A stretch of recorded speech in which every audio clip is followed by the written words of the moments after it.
Hello à tous, j'espère que vous allez bien. On se retrouve après près de 3 semaines sans podcast. Je suis vraiment désolée, je vous ai vraiment délaissé sur YouTube, c'est exagéré. Mais comment expliquer que ces dernières semaines ont été hyper mouvementées sur plein de sujets en fait, sur ma vie d'étudiante, sur ma vie personnelle, sur ma vie au travail. Enfin, sincèrement, j'ai un peu galéré à tout gérer ces derniers temps. Et malheureusement, dans ces moments-là, il faut faire des choix, il faut mettre des priorités à certains endroits. Et ma priorité était de dormir. Enfin, pas aujourd'hui. Parce que là, je commence à filmer à 21h45, alors que je bouge depuis ce matin parce que je suis en plein déménagement. Mais je me suis dit que j'avais vraiment besoin de ce moment où je me posais devant ma caméra, où je vous parle, où on discute un peu des sujets qui sont importants à mes yeux et aux vôtres aussi apparemment. Donc au lieu de passer ma soirée devant une série à m'endormir en littéralement 1 minute, je me suis dit bah, pourquoi pas vous filmer cet épisode, comme ça vous avez aussi un épisode et on a un peu de quoi discuter. Aussi, j'avais un point d'honneur à mettre, c'est que mon dernier épisode de podcast, je vous remerciais parce qu'on était bientôt 1000 sur la chaîne YouTube et on est bientôt 3000. Voilà, je sais pas d'où vous venez. En fait, j'ai un peu du mal à réaliser que ça monte aussi rapidement finalement. Et surtout que j'ai autant de retours de votre part en commentaire, et cetera. Ça fait trop du bien, c'est génial, je m'y attendais pas. Et du coup, voilà, merci beaucoup pour tout, ça fait trop plaisir. J'espère que vous serez contents de voir ce nouvel épisode apparaître dans votre fil d'actualité ou dans votre liste d'abonnements, je sais pas trop. Mais aujourd'hui, on va parler d'un sujet. En fait, c'est la raison pour laquelle j'étais absente ces 3 dernières semaines. En gros, on va parler de ce qu'on vit tous, mais de ce que je trouve pas assez abordé ou alors trop pris à la légère la plupart du temps. C'est que quand t'es dans ta vingtaine et que t'es dans ta vie d'étudiante, t'es pas seulement un étudiant, t'es aussi un collègue, une amie, une copine, un copain, un enfant, un sportif, une coloc, enfin... En fait, tu portes littéralement 1001 casquettes, mais pour les autres, ça se réduit simplement à étudiant. Du coup, quand tu dis que t'es fatigué, bah tout le monde te rit un peu au nez en fait. Et c'est fou parce que ces personnes qui te jugent parce que t'es épuisé en étant étudiant alors que tout ce que tu fais c'est aller à la fac et étudier, ben sont des personnes qui sont censées être passées par là aussi et pourtant qui rabaissent ce style de vie. Ou en tout cas l'épuisement qui en découle. Je le remarque autour de moi parce que à chaque fois que je dis que je suis fatiguée, que j'en veux plus, que j'ai du mal à tout gérer, on me dit: «Ah, tu verras quand tu commenceras à travailler». Mais je travaille déjà. En fait, c'est pas parce que c'est un travail étudiant que je ne travaille pas. Parce qu'en plus d'avoir un travail étudiant, j'ai mes études, j'ai mes examens à passer, toute la pression qui va avec. Parce qu'en fait, t'es censé tout faire, tout réussir, tout vivre à 1000% parce que t'es jeune, faut profiter. Sauf que parfois, franchement, c'est juste méga épuisant. Enfin bref, dans cet épisode, j'ai envie de mettre des mots sur cet épuisement, sur cette fatigue, sur cette charge mentale que la plupart des gens extérieurs sous-estiment. Et surtout, j'ai envie de vous proposer quelques clés. Ça va pas être des produits miracles parce que la preuve, j'essaye de les mettre en place et parfois c'est toujours difficile. Mais j'ai juste envie que vous vous sentiez moins seul dans cette situation. Je sais que c'est pas facile et peu importe ce qu'on vous dit autour de vous, vous êtes 100% légitime de prendre une pause. Enfin bref, si tu es dans cette situation ou que tu l'as déjà vécu ou que tu préfères prévoir avant que ça t'arrive, n'hésite pas à rester sur cette vidéo, on en discute un peu.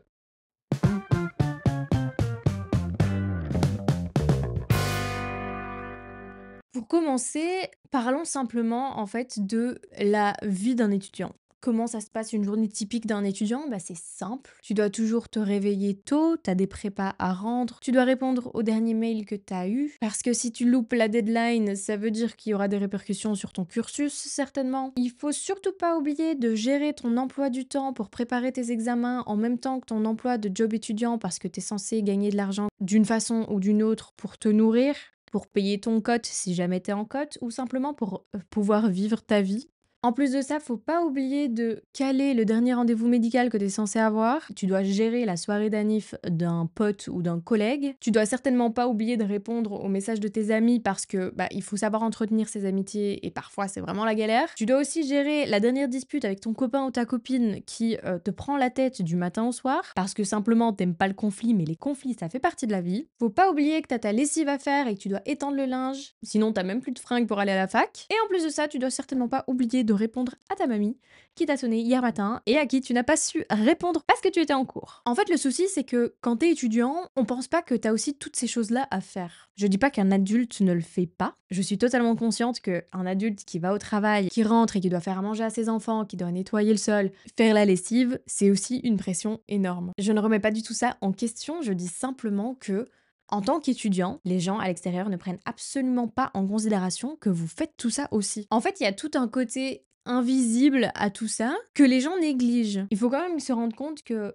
devoir gérer toutes ces vies différentes, ça engendre une pression interne énorme, une surcharge mentale, une fatigue chronique, appelez ça comme vous voulez. Et en plus de ça, en tant qu'étudiant, t'as toujours cette peur d'échouer. T'essayes de tout gérer, t'essayes de tout faire au mieux parce qu'on n'arrête pas de te dire que t'es jeune, t'es censé avoir la force suffisante pour réussir absolument tout ce que tu fais. On te dit que t'es trop jeune pour être fatigué, t'es trop jeune pour te plaindre. Mais franchement, à un moment, ouais, j'ai envie de me plaindre. Ouais, j'ai envie de dire que je suis crevée, j'ai envie de dire que j'arrive pas à gérer, j'ai envie d'envoyer tout bouler parce que j'en peux plus en fait. Et à un moment, c'est pas une honte de le dire. Et on n'est pas censé me taper sur les doigts parce que vu que je suis jeune, je suis censée tout faire et pas me plaindre. Eh ben non, franchement, je me plains. Franchement, j'ai juste l'impression que être étudiant à l'heure actuelle, c'est simplement jongler entre les attentes des autres et l'épuisement de soi. C'est triste, mais c'est vraiment la définition que j'ai actuellement. En tant qu'étudiant, on essaye juste d'être absolument partout. Et en fait, à force de vouloir être partout, on n'est plus jamais nulle part, même pas avec soi-même. On me demande tellement d'être à 100% partout que même dans mon lit, je suis pas à 100%. J'ai toujours la tête ailleurs, à penser au dernier travail que je dois rendre et pour lequel je galère. Et je me dis simplement que le lendemain, je travaille toute la journée et que je vais devoir travailler pour mon mémoire après 10 heures de boulot alors que je suis juste exténuée. Et après, la seule chose qu'on a à me dire, c'est tu verras quand tu rentreras dans le monde du travail. Mais je le suis.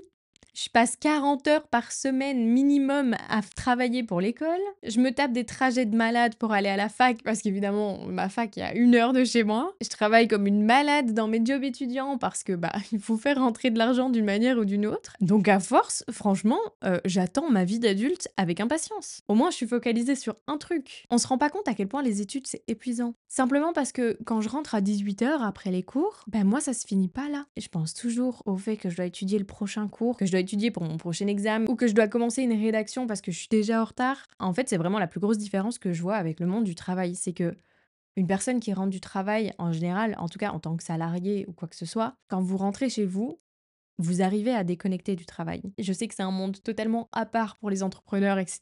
J'en suis totalement consciente. J'ai l'exemple à la maison. Mais en tout cas, pour la plupart des cas, quand vous rentrez chez vous, vous arrivez à penser à autre chose que votre boulot. Les études, c'est différent. Les études, c'est tu rentres chez toi, tu sais que tu vas encore travailler pour l'école et que tu as intérêt, sinon tu vas te taper tout le travail à la fin et tu vas te retrouver littéralement sous l'eau. En fait, les études, ça s'arrête jamais. Il n'y a pas un moment où tu peux dire j'ai fait tout ce que j'avais à faire. Non, t'as toujours quelque chose qui t'attend.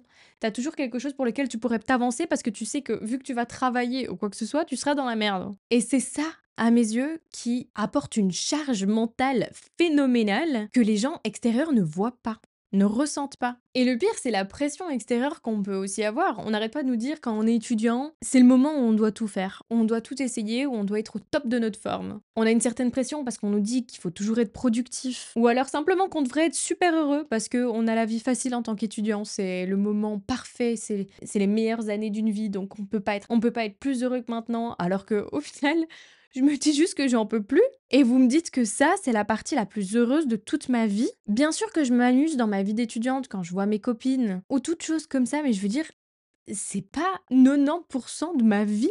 Les 90% de ma vie, c'est quand je dois étudier des choses qui, le trois quarts du temps, m'intéressent même pas.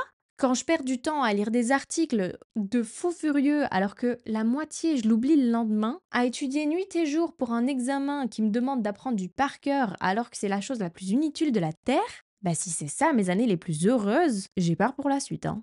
En plus de ça, on nous dit qu'il faut avoir une vie sociale, mais sauf que avec un horaire comme on a en tant qu'étudiant, qui a un job étudiant, etc., je peux vous assurer que ma vie sociale, elle est à zéro parce que les seuls moments où je suis en paix, où j'ai rien à faire, j'ai envie de rien faire.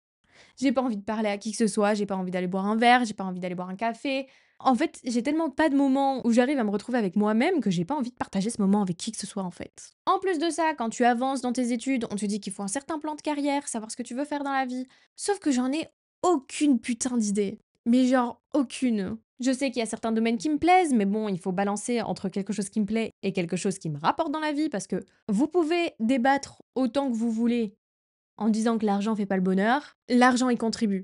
Donc le fait d'avoir un travail qui te rapporte une certaine liberté financière, c'est important. Et parfois ces boulots-là, c'est pas forcément les plus plaisants. Donc tu dois balancer le pour ou le contre des deux côtés. Tu stresses parce que tu sais ce que tu as envie de faire. En même temps pas trop. En même temps ça va dépendre de la boîte dans laquelle tu vas bosser. Peut-être que tu vas vouloir ouvrir la tienne, mais ça c'est des galères en plus. En fait, il y a 5 millions de chemins que tu peux emprunter. Et on n'arrête pas de nous stresser en disant attention, dans quelques années, il va falloir choisir le tien. Mais comment veux-tu que je choisisse? J'ai tellement la tête dans mes bouquins et dans toutes mes obligations de la vie de tous les jours que j'arrive pas à regarder plus loin, ok? J'arrive pas à m'imaginer dans un an où je serai. J'en ai strictement aucune idée. Aucune. Et franchement, quelque chose qui m'a pas du tout aidé, c'est les réseaux sociaux. Je sais que mes potes, elles sont autant en galère que moi, on en discute ensemble. Mais des fois, des connaissances comme ça que j'ai sur les réseaux, je les vois vivre leur best life, OK? Comme si tout était facile et je sais que c'est qu'une façade parce qu'on galère tous. Moi-même, je vais pas poster sur mes réseaux sociaux quand j'ai foiré un examen, vous voyez? Mais le fait d'être constamment face à cette vie parfaite, même si je sais qu'elle est fausse, je vois le côté parfait, le côté qui me donne envie et c'est super frustrant. En fait, j'ai vraiment envie de briser cette idée qu'on est déjà censé savoir tout faire à 20 ans. On est censé tout gérer, tout comprendre, tout savoir. Eh ben non. En fait, j'arrive pas à voir la transition entre la moi des secondaires à genre 16 ans et la moi qui finit ses études à 22. En fait, quand je compare nos deux vies, on vit sur une autre planète et j'arrive pas à voir la transition entre les deux. Quand c'est arrivé? Comment? J'en ai aucune idée. Je suis vraiment rentrée à l'unif, j'ai commencé à apprendre une certaine matière et en fait, j'ai trop peur du moment où je vais devoir commencer à bosser parce qu'on attend de moi que je sache tout faire. Mais pas du tout. Non, je sais pas. J'en sais rien. J'ai l'impression d'être toujours une gamine dans ma tête. J'ai l'impression de j'ai encore plein de choses à apprendre, ça je le sais et c'est bien de penser comme ça. Mais j'ai du mal à concevoir qu'on attende de moi que je sache gérer tout ce qui se passe dans ma vie. Mes examens, mon boulot, mes potes, mon couple, ma vie en fait. Le truc que les gens ont tendance à oublier, c'est que personne nous a appris à gérer autant de rôles. Personne nous a appris à jongler entre les différentes vies qu'on peut avoir. La vie de collègue, la vie d'amis, la vie d'amour, la vie d'adulte, enfin, personne nous a jamais montré la marche à suivre, personne nous a montré comment c'était possible en fait. Avec seulement 24 heures dans une journée, vous devez gérer 15 sujets différents. Je pense que dans ces années-là, on a aussi un peu une introduction à la charge mentale émotionnelle. Genre, c'est dans ces années-là que on doit autant penser à nous qu'aux personnes qui nous entourent. Si on est chez nos parents, on doit penser à soulager nos parents. On doit aussi penser à notre conjoint ou notre conjointe. Un exemple que j'ai, c'est que, par exemple, moi, avec mon copain, je connais son horaire parce que lui travaille et moi, en tant qu'étudiante, je suis plus flexible. Mais ça veut pas dire que mes horaires sont moins remplis. Et du coup, c'est vraiment une charge mentale énorme de devoir gérer mon emploi du temps pour qu'il concorde aussi au sien, pour que dès qu'on a un petit moment, on puisse le passer ensemble. Parce que je sais que lui, avec le travail, il peut pas gérer son emploi du temps comme il veut. Donc c'est à moi de faire des concessions et devoir gérer un peu mes rendez-vous, mes sessions d'études, etc. par rapport à lui. Et je dis pas, d'un côté c'est normal de le faire, on le vit ensemble et je sais que dans le cas inverse, si lui était plus flexible, il le ferait aussi. Mais c'est une charge mentale, émotionnelle énorme. Parce que je pourrais très bien remplir ma semaine comme ça m'arrange, selon mon niveau de fatigue, mais le nombre de fois où je suis hyper fatiguée, mais je me dis non, continue à travailler, parce que si tu le fais pas maintenant, tu devras le faire demain, alors que demain, c'est censé être ton jour off pour le passer avec ton chéri. Et parfois, c'est trop dur. Et franchement, je galère avec ça toujours maintenant, mais j'essaye de me mettre certaines choses en tête en fait. J'essaye de me mettre en tête que prendre un peu de repos, c'est pas forcément de la paresse. Mais parfois, c'est vraiment de la survie. Et j'ai mis longtemps à m'en rendre compte. J'ai mis longtemps à l'accepter. En fait, j'essaye simplement de faire la paix avec le fait d'être fatiguée. Le fait de dire non à certains plans parce que j'ai juste pas la force. En fait, avec tout ce qu'on nous dit toujours, comme quoi on n'a pas le droit d'être fatigué parce qu'on est si jeune, je me suis juste mis en tête que tout n'a pas besoin d'être toujours parfait, tout le temps. Parfois, il faut savoir se mettre en avant et accepter qu'on sait pas tout faire. Et que c'est pas grave. On peut pas nous en vouloir. On reste humain en fait. Franchement, ça m'est déjà arrivé où j'étais tellement à bout avant un examen parce que j'avais 1000 choses à gérer que je me suis dit c'est bon, j'arrête, j'arrête. J'étais prête à étudier toute la nuit alors que j'avais examen à 8h30 le lendemain, à être au bout du rouleau devant mon examen avec littéralement 0 minute de sommeil dans les pattes. Et je me suis dit non, c'est bon. Franchement, je préfère 1000 fois avoir une bonne nuit de sommeil. Je préfère me dire que c'est pas grave, j'ai pas relu mon cours littéralement toute la nuit, mais au moins j'ai pris du temps pour moi. Parce que ça sert à rien de me fatiguer, ça sert à rien d'être crevé comme ça sert à rien de se démolir mentalement et physiquement, parce que le fait de pas dormir, parce qu'on a plein de choses à rattraper, bah c'est pas normal. En fait, dans ces moments-là, je me dis juste que tu peux rater un examen, tu peux rater un cours, tu peux rater un mail, tu peux rater une soirée, et c'est pas pour autant que t'as raté ta vie en fait. C'est pas grave. Tout doit pas toujours être parfait, tu dois pas réussir absolument tout ce que tu fais, et t'as le droit d'envoyer tout bouler quand t'en as marre. C'est pas pour autant que ta carrière va être détruite, c'est pas pour autant que ton année va être foutue, c'est pas la honte de rater un examen, c'est pas grave. Juste se reposer, c'est pas abandonner. C'est survivre pour mieux recommencer. C'est comme ça qu'il faut le voir. Du coup, laissez-moi peut-être vous partager les quelques points que j'essaye de mettre en tête pour déculpabiliser en fait. La première chose, c'est de savoir mettre les priorités. C'est pas grave si t'arrives pas à tout faire cette semaine. C'est pas grave si tu reportes un appel, c'est pas grave si tu dis non à une soirée. C'est pas grave de mettre la priorité sur certaines choses et de délaisser d'autres. En fait, tout n'est pas si urgent quand on y pense. Il faut savoir faire le tri dans ce que tu as à faire, qui est vraiment important, et dans ce qui peut attendre. La deuxième chose, c'est de recréer un équilibre mental. Et à mes yeux, ça, c'est super important parce que c'est dans ta liste de priorités la number one, c'est de chaque semaine te consacrer un temps pour toi. En faisant quelque chose qui te fait du bien, en faisant quelque chose qui te repose, en faisant quelque chose qui te défoule, mais en tout cas quelque chose où tu penses qu'à toi et ton bien-être. Le but en faisant ce genre de petites activités, ça peut être plein de choses. Pour les personnes qui aiment écrire, ça peut être du journaling. Vous pouvez aller marcher, vous pouvez aller faire une promenade avec votre chien, vous pouvez faire un certain sport. Quelque chose qui vous plaît à vous et qui vous déconnecte d'absolument tout autour de vous. Le but là n'est pas du tout de rajouter une case à votre to-do list de la journée, mais juste de trouver quelque chose qui vous permet de libérer votre cerveau, de le mettre en off pendant un certain moment, parce que c'est littéralement vital d'avoir des moments pour soi. Personnellement, ce que j'ai mis en place pour ça, c'est d'aller promener mon chien. Je fais une grosse balade sur la journée, juste avec mon chien, pas de téléphone, pas de casque, rien du tout. Juste un moment où je marche, je suis à l'extérieur, je prends le grand air, moi c'est tout ce que j'aime, et je pense à rien d'autre qu'au plaisir de mon chien et le mien de marcher. Et c'est un moment qui me fait du bien parce que je pense à rien d'autre. Et c'est marrant parce que c'est à ce moment-là que mon cerveau est le plus créatif, le plus imaginatif et qui fonctionne le mieux. Et ben c'est simplement parce que je prends un moment pour moi. Parce que je prends un moment pour arrêter de stresser pour tout ce qui m'entoure, arrêter de penser à toutes les tâches qui m'attendent à la maison. À ce moment-là, je me dis simplement que c'est un moment pour moi et pour moi-même. La troisième chose, ça passerait par l'organisation. Il faut que vous trouviez un moyen de créer une organisation assez douce. Arrêtez de faire 15 lignes sur votre to-do list avec des choses complètement inutiles. Arrêtez de remplir votre agenda comme si vous étiez le Premier ministre. Libérez-vous du temps. Dans votre agenda, vous vous obligez à prendre une journée entière où vous vous déconnectez.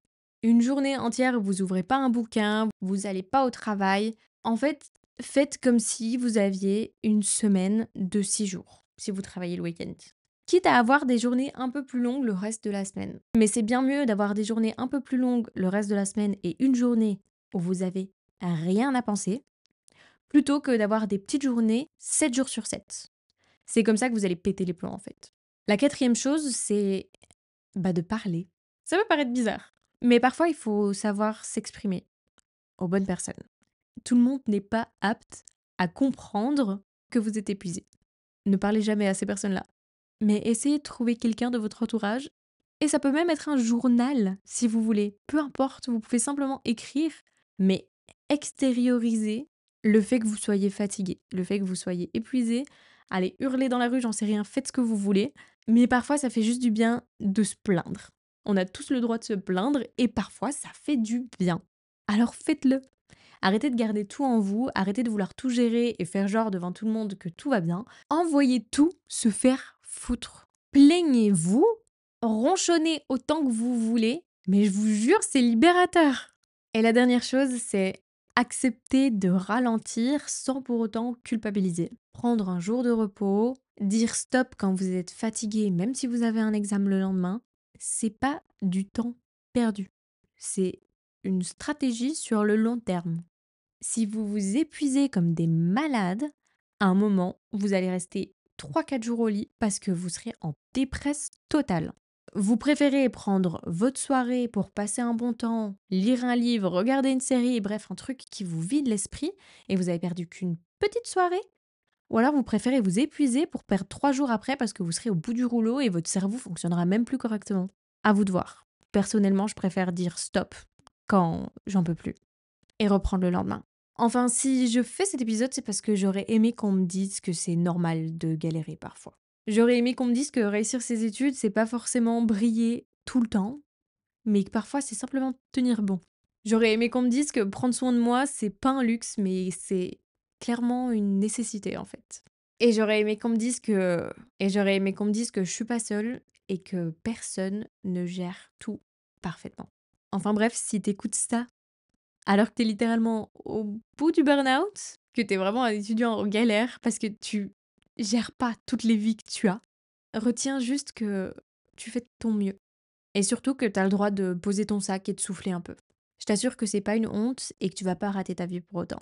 Nous voilà déjà à la fin de cet épisode. Merci beaucoup d'avoir regardé, merci beaucoup d'être resté jusqu'ici.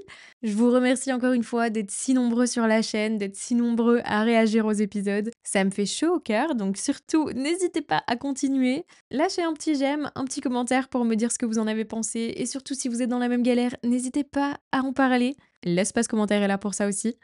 Franchement, je sais qu'on est des centaines, voire des milliers à courir à droite à gauche à longueur de temps, sans même oser dire qu'on est au bout de notre vie. Mais ensemble, on peut ralentir un petit peu et surtout se soutenir dans cette période qui est vraiment pas facile, même si on vous fait croire le contraire. Je vous remercie à tous et on se retrouve la semaine prochaine dans un nouvel épisode. À la prochaine!